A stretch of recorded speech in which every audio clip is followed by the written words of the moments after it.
chapter 5, which is the chapter on chemical bonding. Okay, so the first section of that chapter talks to you about ionic bonding. Now, some of this will be revision of junior cert, some won't. So we'll start off with anyway. So it starts off there with the compound. Now, your definition of a compound, it's made up of two or more different elements combined together chemically. Now, how are the elements combined together chemically? Well, they're combined together through chemical bonds, okay? So bonds are like glue, I suppose, that hold atoms together within a molecule, okay? Now, you can either have ionic bonds or you can have covalent bonds. So ionic bonding from junior cert, you remember, it's the force of attraction between oppositely charged ions. A positive ion and a negative ion will attract, and they build up what's called a crystal lattice, where you will say one positive ion will be surrounded by negative ions. Negative ions will be surrounded by positive ions. So you build up a lattice like that. Covalent compounds are formed from sharing of electrons, and with covalent compounds then you have molecules, okay? Now, the next thing then there, just get rid of that, noble gases. So if you look at your periodic table, you don't ever have compounds with elements from that last group, from group 8, noble gases. Why not? Because the noble gases, so if I just look at something like argon has an atomic number of 18. So if I was to draw argon, I'm drawing 18 protons, I'm drawing 2 electrons in the first shell, 1, 2, 3, 4, 5, 6, 7, 8 in the second shell, 3, 4, 5, 6, 7, 8. So that's 2 and 8 is 10 and 8 is 18. So the configuration is 2, 8, 8. Stable shell, stable outer shell. So that's octet's rule, states that atoms tend to reach an arrangement where they have 8 electrons in their outermost shell. So all atoms want to have 8 in their outermost shell. Now, I just want to show you this picture here for a second. That was on this is in your book, taken from your books, okay? Now, this you would have, again, this is sort of a revision of junior cert, but just to run through it before we do any more. Now, you see group 1. If an element is in group 1, that means that element has 1 electron in its outer shell, and therefore, how is that going to have a full outer shell? How is that going to achieve the stable configuration with 8 electrons in its outer shell? It's going to get rid of that outer electron.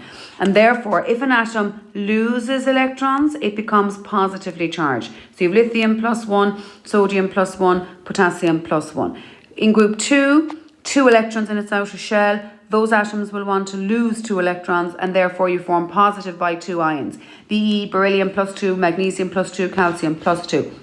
Remember, when atoms lose electrons, they become positively charged. Aluminium plus 3 because it's in group 3.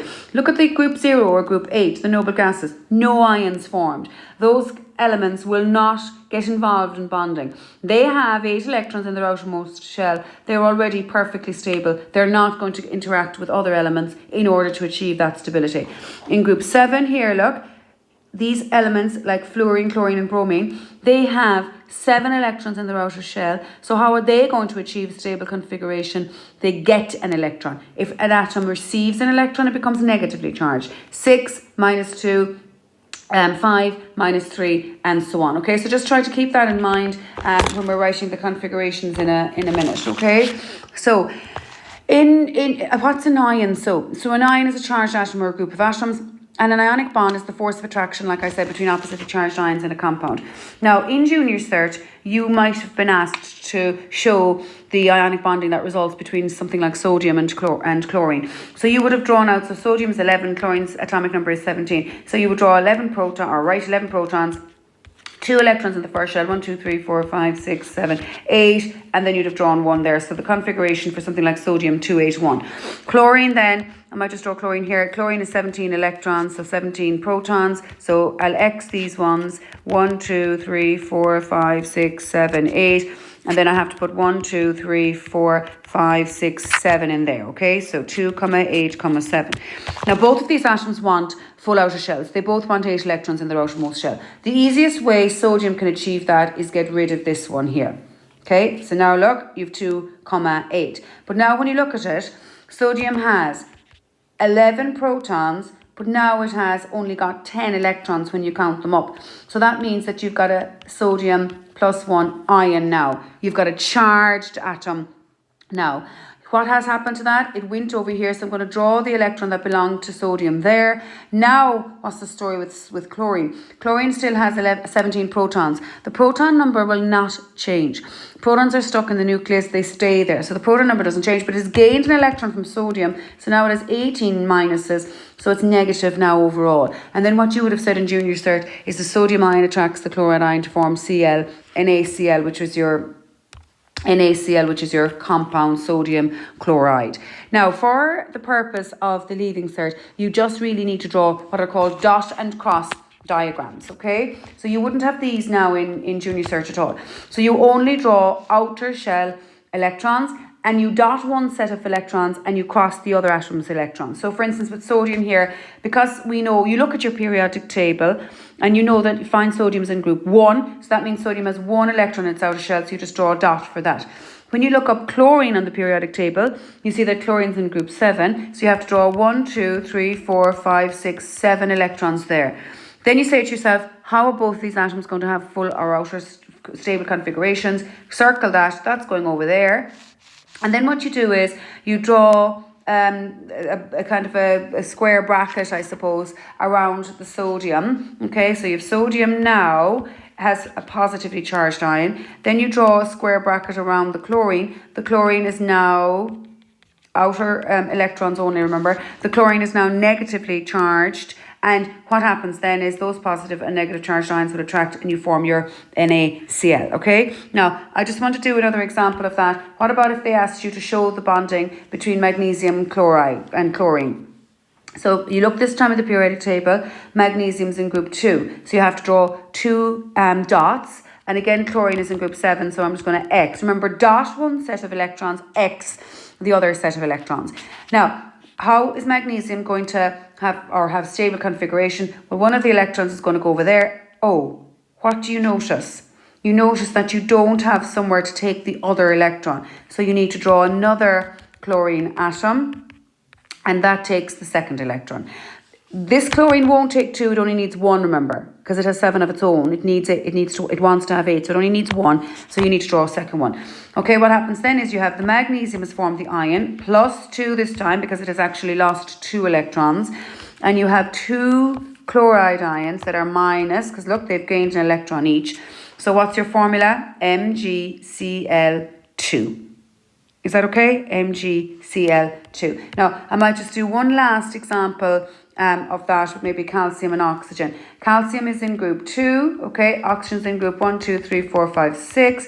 So what happens here? This will take both. So it'll take both electrons. Redraw then what you have. Calcium has lost 2 electrons. The oxygen, you must draw the outer electrons, remember. Oxygen has gained 2, and therefore you just write your calcium oxide there for that, okay? Now, using your periodic table, you'll be able to figure out the formula for compounds that are formed, okay? So let's just run through. If I have group 1 bonding with something in group 7, okay? So for instance, potassium's in group 1. So if it's in group 1, it forms a +1 charged ion. Fluorine's in group 7, which means it forms a negatively charged ion. So when I go to write the formula there, you're going to form potassium fluoride, okay, K and F. When you combine 2 elements together, the compound always is IDE. Like think about sodium chloride, IDE, potassium fluoride, IDE. Okay, now what about if you have an element in group 2 bonding with an element in group 6? So say for instance magnesium bonding with oxygen there. What's going to be the story? Well, magnesium's in group 2, which means that it's +2. Oxygen is in group 6, -2. Okay, so what happens there? They'll add to give you a magnesium oxide. They'll combine, if you like, to give you magnesium oxide. Now, do you notice that the charge on the ion is giving you 0? The sum of the charges on the ions is giving you 0. So K plus, F minus, Mg +2, O -2. So when you add up the charges, they have to add to give you 0, okay? Now, what about if you have something in group 2, an element in group 2, bonding with something in group 7? So say, for instance, calcium and chlorine. Now, remember, calcium's in group 2. What does that mean? Ca +2. Chlorine's in group 7. So what does that mean? Cl -1. minus 1. So what's going to happen? What's going to happen here? Okay, so remember now, we did this out earlier on. Calcium, 1 electron will go to that chlorine, so you have to have a second chlorine to take the other electron. So it's CaCl2. Now you wouldn't have to draw out like the electrons moving or anything. Like you're going to see, look, if calcium is +2 and chlorine's -1, well, if the sum of the ions have to add to 0, you have to have 2 of them. Okay, so that when you're doing it out afterwards, okay, so calcium is +2, chlorine's -1. So you'll see that they don't add to give you 0, they're adding to give you +1. So you need 2 of these. 2 times -1 is -2, and that will add then to give me 0 with the +2 there. What about if you have an element in group 1 and an element in group 6? So say, for instance, you have something like sodium and oxygen. What would you get then? Well, say to yourself, right, sodium's in group 1, that means Na+. Oxygen's in group 6, that has 6 electrons of its own, so it needs 2, so O -2. So when you're writing a formula there for NaO, what would you have to do? Well, this is +1, -2, so that the charges will add to give me 0, I need 2 of them in this instance, don't I? Okay, and if you were talking about, the dot and cross diagrams, oxygen needs 2. So that electron will go there. So you would need another element, another sodium atom, to form to give you the other electron there that the oxygen requires. Okay. Finally, now, if you have something in group 3 like aluminium bonding with something in group 6, like we'll pick oxygen again, what would be the story there? Well, aluminium here is in group 3, which means it's Al +3. Oxygen's in group 6, which means it is going to be O -2. Now, you need the charges on the sum of those ions to balance. So what happens there, okay, is you have Al2O3. This is +3 -2. 2 times +3 is +6. 3 times -2 is -6. So that does add to give you 0. But how would that make sense? Like, how come you'd need those? Well, if aluminium is in group 3, I'm going to draw 1, 2, 3 electrons in the outer shell there. I'll dot these ones. I'll dot the electrons belonging to oxygen. 1, 2, 3, 4, 5, 6. So this oxygen atom is going to take 2 electrons. So we'll say we transferred those 2 over there. Now you've got one here. So we'll draw another oxygen. 1, 2, 3, 4, 5, 6. Taking this one. But what's the story now? The story now, this doesn't have enough. So I'll have to draw another aluminium. Goes there, that's fine. But now I have 2 aluminium electrons that don't have an oxygen atom, so I have to draw another oxygen atom. 5, 6, and that takes these 2 aluminium's electrons. So you've Al2 I've drawn, O3, 3 oxygens have been drawn in there. Okay, so it would be Al2O3 for that. We'll come back to that again in a minute. So remember, compounds with just 2 elements end in IDE, so IDE. If oxygen is present as well, no, actually we'll do those later on. Now, examples in your book, example 5.2 there starts off and they ask you to write the formula for potassium bromide. So you'd have to go to your periodic table, find potassium. Potassium's in group 1, so +1. Bromine is in group 7, so Br -1. So they'll combine easily enough to give you KBr. +1 -1 adds to give me 0. In the next example, they ask you to write the formula. Oh, sorry. They ask you to write calcium chloride, the formula for calcium chloride. So you'd have to say to yourself, calcium is in group 2, so it's +2. Chlorine's in group 7, so it's -1. What's the story here? They don't add to give you 0. You need another chlorine. So it's going to be Cl2. Okay? The next example, they ask you to draw sodium sulfide. Okay? Now, sodium is in group 1, so it's Na+. Sulfur is in group 6, so it's S-2. Now, what's going to happen here? You need another sodium, don't you? For them to balance. +2, -2, so that the charge adds to give you 0. And then they did ask you here again to draw or to write the formula for aluminium oxide. So like I was saying to you, aluminium is in group 3, oxygen is in group 6, so that's -2. So how would you make the charges add to give you 0? Al2O3. You're looking at 6 there as the So that was plus 3, that was minus 2. So when you multiply, plus 6 minus 6. Okay? Now, I just want to show you one other photograph now before we finish this photograph here, okay? So, if you look at this one now, these are what are called complex ions. Now, don't try to learn these off the top of your head. You're going to become familiar with them. They're also on page 32. This is the one from your book, but they're also on page 32 of your revision book, okay?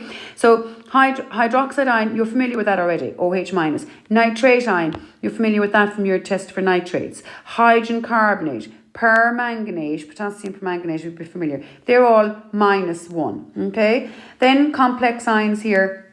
By the way, complex means that there are more than one element present in the ion. So, like there's carbon and oxygen here, there's chromium and oxygen here, you know. So, those ones there have 2 negative charges. Don't mix up sulfate and sulfite. Do you see the difference? Sulfate is SO4, sulfite is SO3, phosphate, and then ammonium there. So, use the table from your book or page 32 of your revision book. Don't be trying to learn them off. Just use them when you're doing the questions. I'm going to use that there now for some examples that you're asked next in your book. Okay. Next thing then they asked you to write the formula for potassium hydroxide. Now hydroxide, you're thinking OH minus 1. Potassium is plus 1. So they add together to give you KOH. Okay, now then in the next example in your book, they've asked you for sodium sulfate. Sulfate, ATE, tells me that there's oxygen as well in the compound. So if it was IDE, if it was sodium sulfide, then it would just be sodium and sulfur. Okay, if it was IDE ending. But the ATE ending here for sodium sulfate tells me that there's oxygen present too. Now, sodium, Na group 1 plus 1. Now sulfate, when you look at your table, sulfate is SO4 minus 2. So minus 2 plus 1, so I need a second one of these, don't I? So then it will be Na2SO4. All of that goes together. That's your unit. That's your complex ion. All of that goes together. And together, that has a charge of minus 2. So it's Na2SO4, that would be my formula there, okay? The next example then asks you to write the formula for calcium hydrogen carbonate. Hydrogen carbonate is a complex ion, HCO3 minus, just minus 1, okay?